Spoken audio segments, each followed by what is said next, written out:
The Ugly Duckling by Hans Christian Andersen. It was so glorious out in the country. It was summer.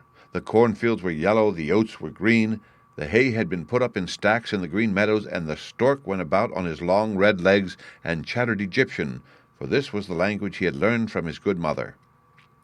All around the fields and meadows were great forests, and in the middle of these forests lay deep lakes. Yes, it was right glorious out in the country.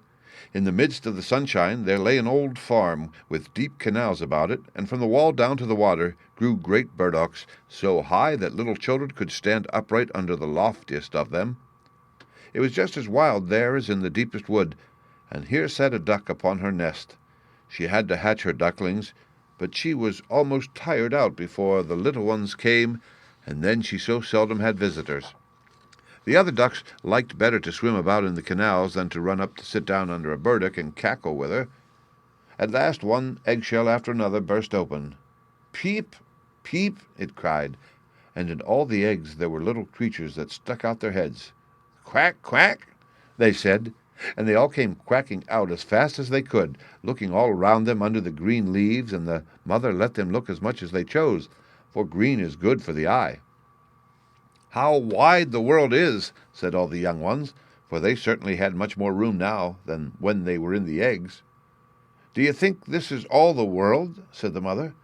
"That stretches far across the other side of the garden, quite into the parson's field, but I have never been there yet. I hope you are all together." And she stood up. "No, I have not all. The largest egg still lies there. How long is that to last? I am really tired of it." And she sat down again. "Well, how goes it?" asked an old duck who had come to pay her a visit. "It lasts a long time with that one egg," said the duck who sat there. "It will not burst. Now, only look at the others. Are they not the prettiest little ducks one could possibly see? They are all like their father, the rogue. He never comes to see me." "Let me see the egg which will not burst," said the old visitor. "You may be sure it is a turkey's egg. I was once cheated in that way, and had much anxiety and trouble with the young ones, for they are afraid of the water. Must I say it to you, I could not get them to venture in. I quacked and I clacked, but it was no use. Let me see the egg. Yes, that's a turkey's egg. Let it lie there and teach the other children to swim." "I think I will sit on it a little longer," said the duck. "I've sat so long now that I can sit a few days more." "Just as you please," said the old duck, and she went away. At last the great egg burst. "Peep, peep," said the little one, and crept forth. It was very large and very ugly. The duck looked at it. "It's a very large duckling," said she. "None of the others look like that. Can it really be a turkey chick? Well, we shall soon find out. It must go into the water, even if I have to thrust it in myself." The next day it was bright, beautiful weather. The sun shone on all the green trees. The mother duck went down to the canal with all her family. Splash! She jumped into the water. "Quack, quack," she said, and one duckling after another plunged in. The water closed over their heads, but they came up in an instant and swam capitally. Their legs went of themselves, and they were all in the water. The ugly gray duckling swam with them. "No, it's not a turkey," said she. "Look how well it can use its legs, and how straight it holds itself. It is my own child. On the whole, it's quite pretty, if one looks at it rightly. Quack, quack. Come with me, and I'll lead you out into the great world, and present you in the duckyard. But keep close to me, so that no one may tread on you, and take care of the cats." And so they came into the duckyard. There was a terrible riot going on in there, for two families were quarreling about an eel's head, and the cat got it after all. "See, that's how it goes in the world," said the mother duck, and she whetted her beak, for she too wanted the eel's head. "Only use your legs," she said. "See that you can bustle about and bow your heads before the old duck yonder. She's the grandest of all here. She's of Spanish blood, that's why she's so fat. And you see, she has a red rag round her leg that's something particularly fine, and the greatest distinction a duck can enjoy. It signifies that one does not want to lose her, and that she's to be known by the animals and by men too. Shake yourselves. Don't turn in your toes. A well-brought-up duck turns its toes quite out, just like father and mother. So. Now, bend your necks and say, 'Quack!'" And they did so. But the other ducks round about looked at them and said quite boldly, "Look there! Now we're to have these hanging on as if there were not enough of us already, and fie! How that duckling yonder looks! We won't stand that." And one duck flew up at it and bit it in the neck. "Let it alone," said the mother. "It does no harm to anyone." "Yes, but it's too large and peculiar," said the duck who had bitten it, "and therefore it must be put down." "Those are pretty children that the mother has there," said the old duck with the rag around her leg. "They're all pretty, but that one, and that was rather unlucky. I wish she could bear it over again." "That cannot be done, my lady," replied the mother duck. "It is not pretty, but it has a really good disposition, and swims as well as any other. Yes, I may even say it swims better. I think it will grow up pretty and become smaller in time. It has lain too long in the egg, and therefore it is not properly shaped." And then she pinched it in the neck and smoothed its feathers. "Moreover, it is a drake," she said, "and therefore it is not of so much consequence. I think he will be very strong. He makes his way already." "The other ducklings are graceful enough," said the old duck. "Make yourself at home, and if you find an eel's head, you may bring it to me." And now they were at home. But the poor duckling, which had crept last out of the egg and looked so ugly, was bitten and pushed and jeered as much by the ducks as by the chickens. "It is too big," they all said, and the turkey-cock, who had been born with spurs and therefore thought himself an emperor, blew himself up like a ship in full sail and bore straight down upon it. Then he gobbled and grew quite red in the face. The poor duckling did not know where it should stand or walk. It was quite melancholy because it looked ugly and was the butt of the whole duck-yard. So it went on the first day, and afterwards it became worse and worse. The poor duckling was hunted about by everyone. Even its brothers and sisters were quite angry with it and said, "If the cat would only catch you, you ugly creature." And the mother said, "If you were only far away." And the ducks bit it, and the chickens beat it, and the girl who had to feed the poultry kicked at it with her foot. Then it ran and flew over the fence, and the little birds in the bushes flew up in fear. "That is because I am so ugly," thought the duckling, and it shut its eyes but flew on further, and so it came out into the great moor, where the wild ducks lived. Here it lay the whole night long, and it was weary and downcast. Towards morning the wild ducks flew up and looked at their new companion. "What sort of a one are you?" they asked, and the duckling turned in every direction and bowed as well as it could. "You are remarkably ugly," said the wild ducks, "but that is nothing to us, so long as you do not marry into our family." Poor thing! It certainly did not think of marrying, and only hoped to obtain leave to lie among the reeds and drink some of the swamp water. Thus it lay 2 whole days. Then came thither 2 wild geese, or, properly speaking, 2 wild ganders. It was not long since each had crept out of the egg, and that's why they were so saucy. "Listen, comrade," said one of them, "you're so ugly that I like you. Will you go with us and become a bird of passage? Near here, in another moor, there are a few sweet, lovely wild geese, all unmarried, and all able to say 'rap.' You've a chance of making your fortune, ugly as you are." Piff! Paff! resounded through the air, and the 2 ganders fell down dead in the swamp, and the water became blood-red. Piff! Paff! it sounded again, and the whole flock of wild geese rose up from the reeds. And then there was another report. A great hunt was going on. The sportsmen were lying in wait all around the moor, and some were even sitting up in the branches of the trees which spread far over the reeds. The blue smoke rose up like clouds among the dark trees and was wafted far away across the water, and the hunting dogs came, splash, splash, into the swamp, and the rushes and the reeds bent down on every side. That was a fright for the poor duckling. It turned its head and put it under its wing.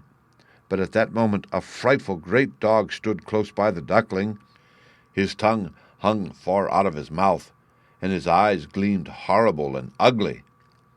He thrust out his nose close against the duckling, showed his sharp teeth, and splash, splash, on he went without seizing it. "Oh, heaven be thanked," sighed the duckling. "I am so ugly that even the dog does not like to bite me." And so it lay, quite quiet, while the shots rattled through the reeds, and gun after gun was fired. At last, late in the day, all was still, but the poor duckling did not dare to rise up. It waited several hours before it looked round, and then hastened away out of the moor as fast as it could. It ran on over field and meadow. There was such a storm raging that it was difficult to get from one place to another. Towards evening, the duck came to a little miserable peasant's hut. The hut was so dilapidated that it did not itself know on which side it should fall, and that's why it remained standing. The storm whistled round the duckling in such a way that the poor creature was obliged to sit down, to stand against it, and the wind blew worse and worse. Then the duckling noticed that one of the hinges of the door had given way, and the door hung so slanting that the duckling could slip through the crack into the room, and that is what it did.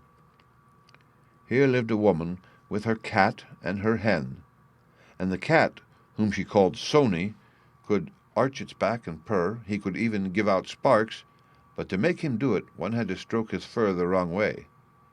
The hen had quite little short legs, and therefore she was called Chickabiddy Shortshanks. She laid good eggs, and the woman loved her like her own child. In the morning the strange duckling was at once noticed, and the cat began to purr and the hen to cluck. "What's this?" said the woman, and looked all around, but she could not see well, and therefore she thought the duckling was a fat duck that had strayed. "This is a rare prize," she said. "Now I shall have duck's eggs. I hope it is not a drake. We must try that." And so the duckling was admitted on trial for 3 weeks, but no eggs came, and the cat was master of the house, and the hen was the lady, and always said, "We and the world," for she thought they were half the world, and by far the better half. The duckling thought one might have a different opinion, but the hen would not allow it. "Can you lay eggs?" she asked. "No."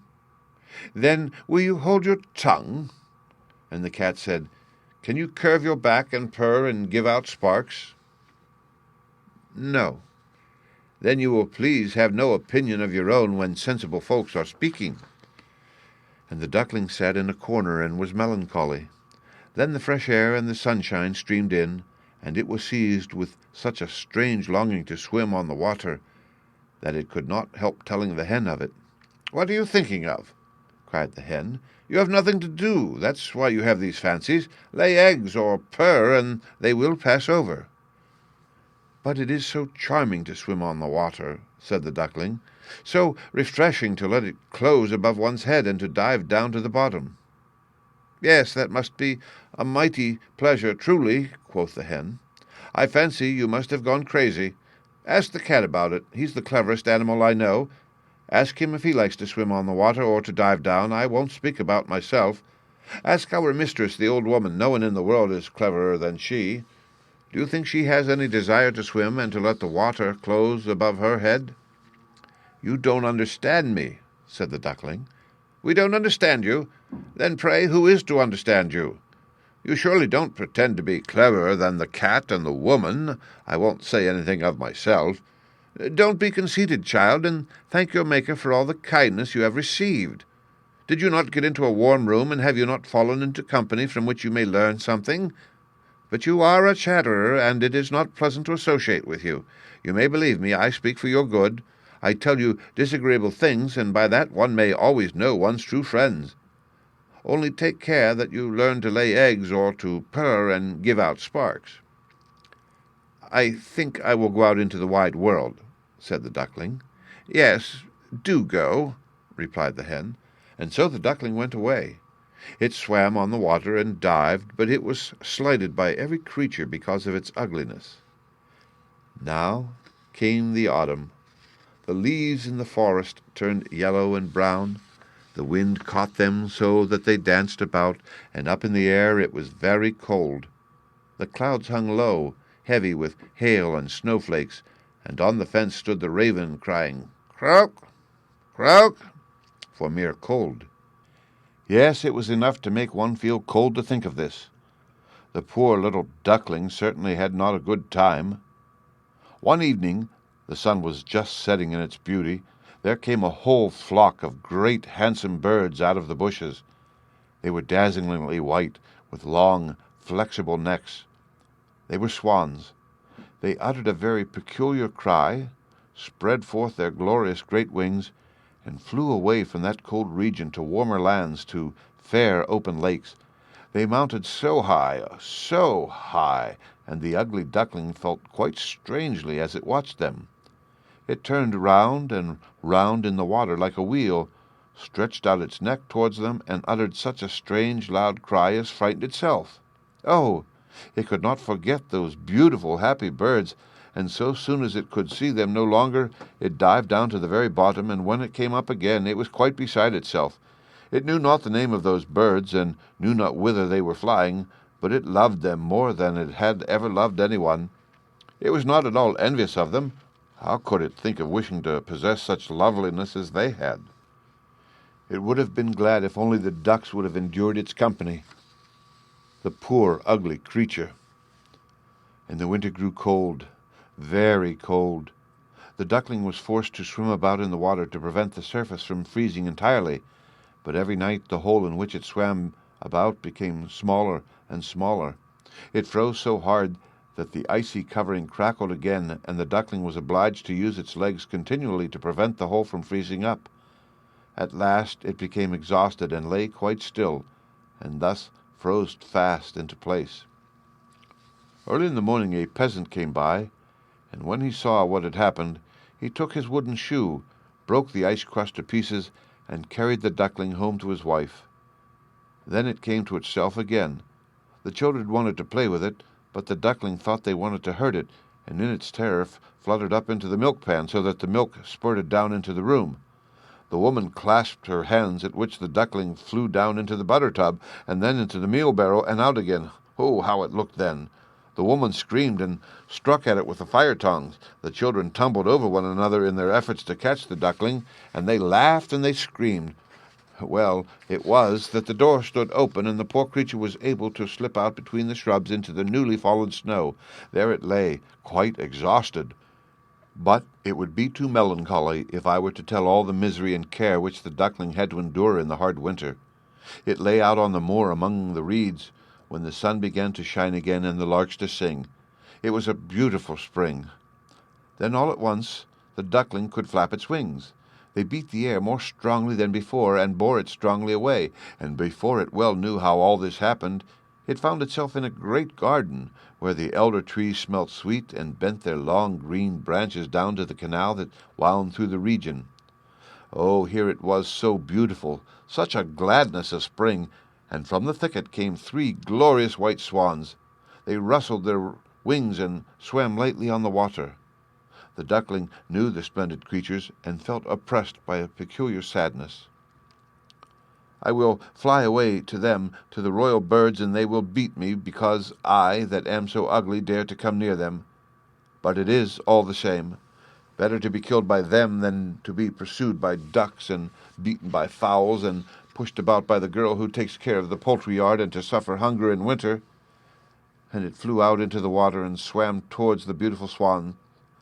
These looked at it, and came sailing down upon it with outspread wings. "Kill me!"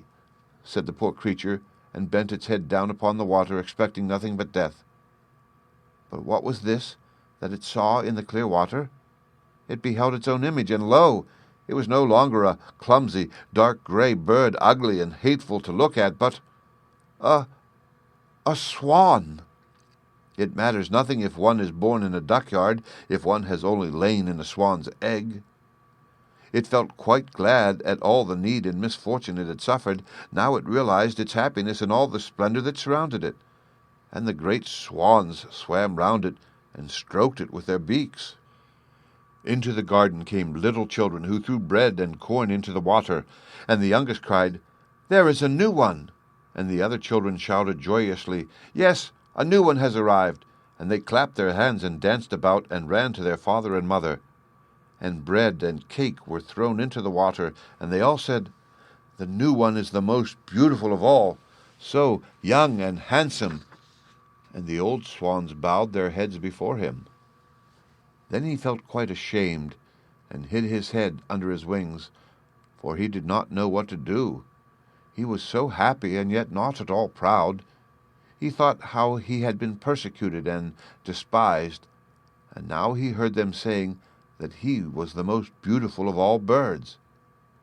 Even the elder tree bent its branches straight down into the water before him, and the sun shone warm and mild.